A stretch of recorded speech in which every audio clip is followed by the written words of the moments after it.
guys, how's it going? It's a beautiful day. I'm out in the vegetable garden and I'm getting ready to start some spring crops out here. So I just wanted to show you my process, like how I'm prepping the beds and then what I'm planting in terms of both seeds and in plants that I picked up down at the garden center. So right now we're starting things like beets, broccoli, carrots, cauliflower, cabbage, peas, onions, leeks, Swiss chard spinach. I'm probably leaving some things out, parsnips. And technically I could have been out here a little bit earlier starting some things because we've had a beautiful spring, but I didn't really want to start anything out in the vegetable garden until we turned our water on because I didn't want to have to string a hose out and drag it all the way to the vegetable garden every time I needed to water those seeds, which would probably be about every day to keep them moist until they germinated. So anyway, I waited a little bit longer this year. So I checked the soil temperature. Let me show you that. So you can see that our soil temperature is at about 55, which really opens up our possibilities here. I love this thermometer because it kind of gives you an idea of when you can plant some things. So like up here at the top it says 45 degrees, you can plant cabbage, celery, onion, and peas.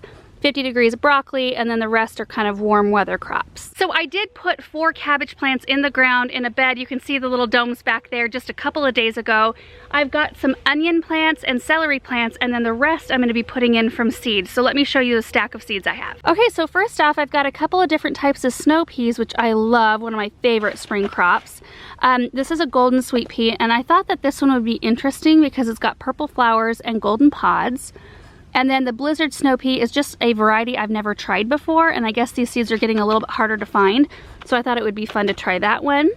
We've got parsnips, which this is going to be interesting. I love parsnips, but I've never grown them. And it says that we direct seed in spring, and then we should wait to harvest until the following spring for best flavor, which means that this crop is going to be in the ground for almost a year, or over a year. So I'm not going to plant a ton of these because I don't want to utilize that much space for that long. We've got some French breakfast radishes, which I always love to grow a crop of these. I love how they look. We've got carrots, which I grew this variety last year and I really liked them. I thought they were really good. We've got spinach, and you can see I'm not even going to attempt to pronounce that variety. We've got a couple different types of lettuce. There's Sunset and Drunken Woman Frizzy-headed lettuce, and then some bull's blood beets. And if we swing over here, you can see I do have some flowers to pop in some pots in another part of the garden. But I've got some Walla onion starts right here, which we go through a ton of these. And then I just got a 6-pack of celery. I also do have a bunch of lettuce starts, but I'm gonna plant these in pots, I think. I also went down to the garden center a little while ago and I picked up some bagged compost. So I've got it right here. It's a Whitney Farms planting compost blend. It's organic, and I'm going to work some into each one of the planting areas if it already has something in it, because there are some beds that have some existing spinach and cilantro. I'll just kind of work it in by hand, but I also did bring out the rototiller so I could till it into any completely empty beds that I'm planting in. And I do have also some bamboo teepees that I used last year, and these are for the peas to grow up, so I'm going to install those in a couple of the beds. And I brought out some fertilizer and some spray that I wanted to show you for like cabbage loopers and any kind of worm or whatever that you may deal with in the garden, because I notice a lot of questions about that. So let me show those to you. So there's the fertilizer, and you guys know I use a ton of this, so I will work a little bit of this into every planting area today. And then this is what I wanted to show you. So this is Thuricide. This controls moth larvae, caterpillars, leaf-eating worms, and gypsy moths. So for things like cabbage, this is really good to use. And it's also a natural product. BT is the active ingredient, which is a bacteria that's naturally found in soil. And it does not hurt honeybees, you guys, but it helps control anything that might be eating your cabbage. I haven't dealt with that in this garden yet, thankfully, but if you notice something like that, you would spray this when you notice a problem, and then you would keep up with it on a weekly spray interval to control them. So I have quite a bit of work to do. I think what we'll do is we'll just go one bed at a time, and I'll just explain what I'm planting and show you kind of the process. So we're gonna start on this far bed right here. It's a 3x4 size bed. There's nothing in it right now. So I'm gonna work compost in. I'm gonna pull up the irrigation first, work compost in with the tiller, and then I'm gonna put in one of my bamboo teepees to plant peas.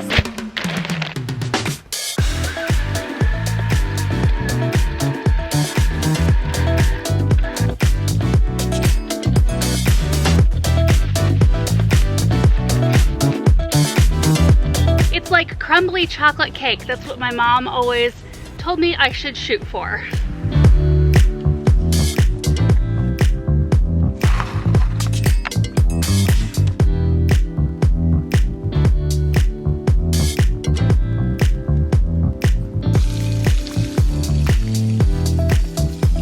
So it's getting a little sunnier out here today, so I apologize if the lighting's a little harsh, but the vegetables will absolutely love it. And I've got my first little plot of snow peas planted. These are the golden peas, and I didn't mention that they actually create a 6-foot vine. So it is pretty important to have some sort of structure for them to crawl up, so I think that this bamboo teepee trellis will work out great. And then at the other end of this bed, I ended up with a gap of space, like I didn't center this thing quite perfectly, which is gonna drive me crazy, but that's okay. So I'm going to plant a little row of radishes at the end, and I realized that I only had about 5 French breakfast radish seeds in this packet, so I ran inside, and I do have a few of these Crimson Giants, so I'm just gonna kind of do mixed bag and plant a little row. And when I'm done planting the radishes, I'm gonna do the exact same thing with the other variety of snow peas on the other end of the garden.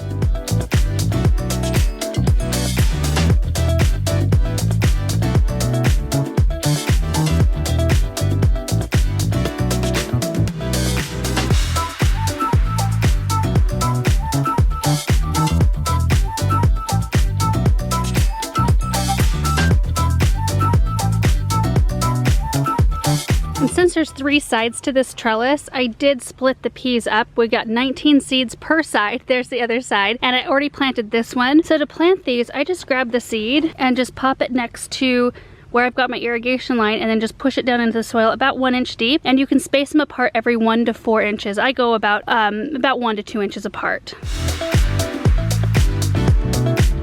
And then with my extra bit of space on the end of this bed, I'm going to plant a little row of spinach. And on the spinach, I go 1/2 inch deep, and I seed them pretty thick because I like to cut them as baby greens.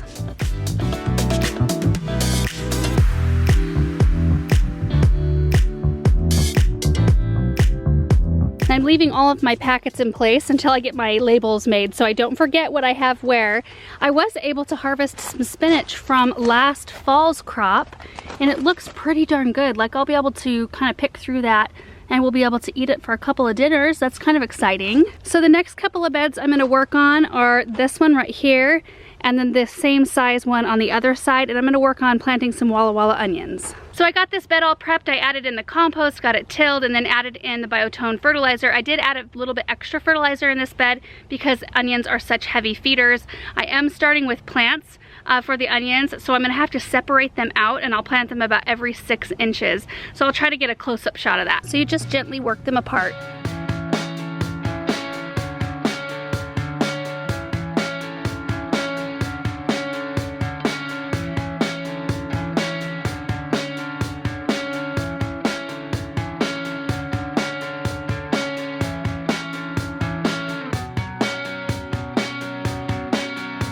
So I ended up planting 5 rows of 12, so that's 60 Walla Walla onions in 1 3x6 bed. So now I'm gonna go plant this other 3x6 bed the same exact way.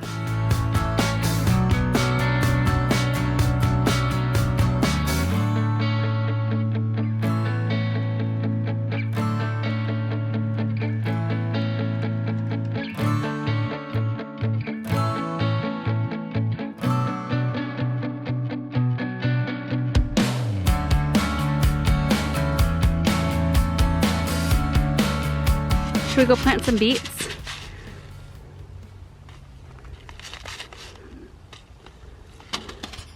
So all the onions are in right behind me. I think in total I have about 120 in the ground, which is amazing. So now I'm gonna plant some beets, and it's up by an area where I seeded some cilantro late summer, and the cilantro still looks pretty good, and I think it'll kick up and start growing as soon as we get water to it. So anyway, let me show you that spot. So there's the cilantro. I just need to clean up the edges a little bit, but I mean, the plants look pretty green and nice. So yeah, some water and some fertilizer, I think we'll be in business. So this is where I'm gonna plant beets. We don't eat a whole lot of beets, so we don't need much. I can't really get my tiller in there very effectively, so I'm just gonna work in some compost and fertilizer by hand.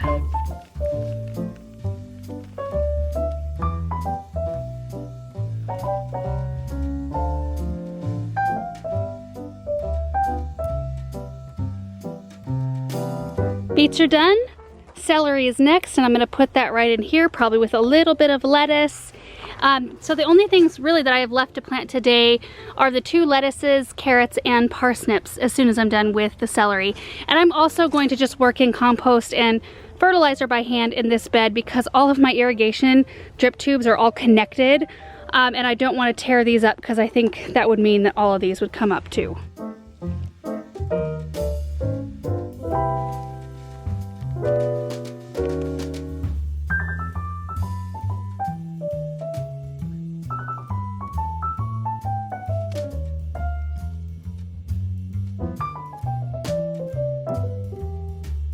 We've got 6 celery plants, and then I planted 4 rows of sunset lettuce on the end here, and I think that will be pretty because the bull's blood beets will have a little bit of a red foliage, and then we've got green, green, and red. So I'm gonna work in by hand a little more compost right here and plant a little bit more spinach right next to this is last year's spinach, but look at how good it looks.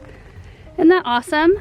So I just want to kind of complete this little corner right here, and then there's Benjamin's chair. And then I'm gonna work on this bed right here, which I will probably till and do carrots and the other variety of lettuce. I don't think I'm gonna get any of these flowers planted today.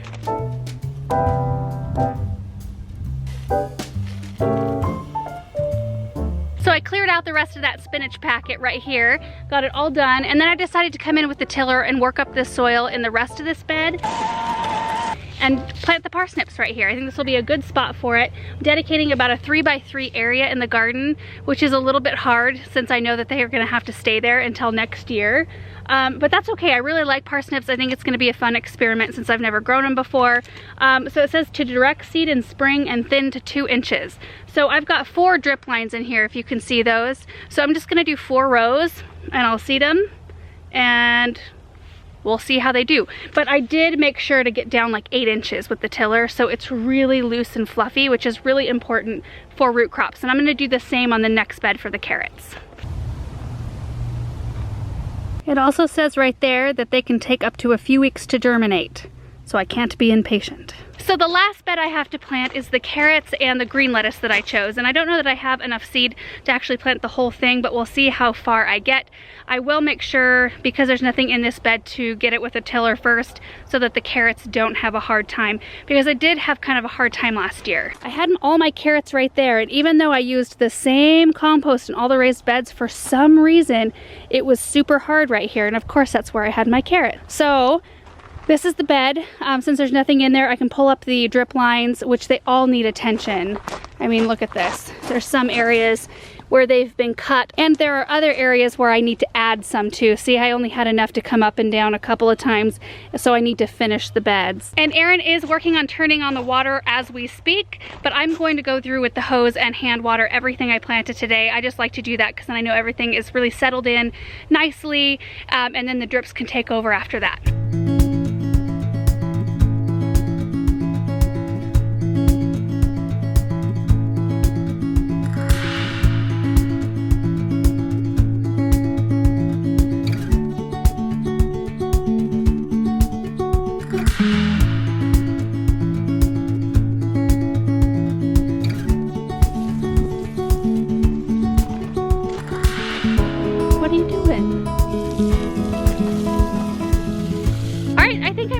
Done, other than getting everything labeled properly. I've got to go dig around and find my labels. I mean, it's pretty well buttoned up. There's only 2 beds that really don't have anything in them, so let me just give you a little mini tour. All right, so first off, we've got chives in that pot. This is one of the beds with pretty much nothing. There's just one thyme plant that I popped in there last year with some other herbs. I dug the rosemary out, which was right there, and it's inside in a pot doing really well. So I did want to leave some space available because you guys know how it goes. You visit the garden center and then inevitably you end up with something you need space for. And then I've got the 1 row of radishes here with the gold sweet peas or snow peas. I've got 60 Walla Walla onions in there planted today. This is the Italian garlic I planted last fall, and it's looking excellent.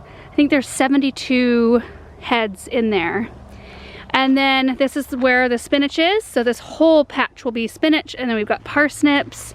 Over here we have the sunset lettuce, the celery, cilantro, and bull's blood beets, my beautiful flowers.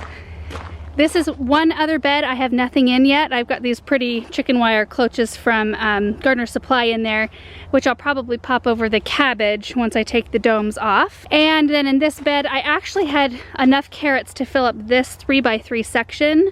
And then the, this is the Drunken Woman Frizzy Headed Lettuce. I had to read that tag again. I only had enough to do about half of this section right here. So I left this section open. I thought it'd be really pretty to do some kind of a beautiful red, like head type lettuce right there. And then 60 more Walla Wallas. There's 72 more Italian garlic right there. There's my 4 cabbage plants under domes. And then I did the 1 row of spinach with the blizzard snow peas. So I feel like I got a good jump on the season. It's such a wonderful feeling to be out here planting fresh stuff again. And I'll be giving you guys lots of updates both on Instagram, YouTube, and Facebook, and probably Twitter on what's going on in this vegetable garden. And now that everything's starting to wake up a little bit more in the garden, we'll do more tours just of our whole place. So I hope you guys are ready for that. I am. I'm ready to see color and some movement on some of these projects that have just been kind of sitting. I'm ready to like plant a lot. I'm gonna do some flowers from seed. I've got lots of big plans. I don't know if I'm gonna get to them all, but in terms of spring crops, if you're a beginner and you're unsure of what you can be planting in your area at this time of year, just run down to your local garden center and ask them what they recommend, because every area is different. But I think just making sure you have the basics right is really important. So making sure you have a spot that gets at a minimum 6 to 8 hours of sunshine a day is super important. This area behind me gets sun all day long, and I have wonderful success right here. I'm so glad I picked this area. I was at first a little bit like, oh, I don't know, because it was kind of a smaller area than I had wanted to kind of allot for the vegetable garden. I kind of wanted it bigger in the beginning, but I'm so glad we ended up doing it over here. Also making sure you have consistent irrigation if that's an issue in your area. It is in mine. We have to irrigate everything. We don't get rain hardly ever, so we can't rely on that. So just making sure sunshine, consistent irrigation, and then I think fertilizer and compost, adding those good things back into your soil is very important. So anyway, I hope this video was helpful and or inspiring. Thank you so much for watching, and we will see you in the next one. Bye.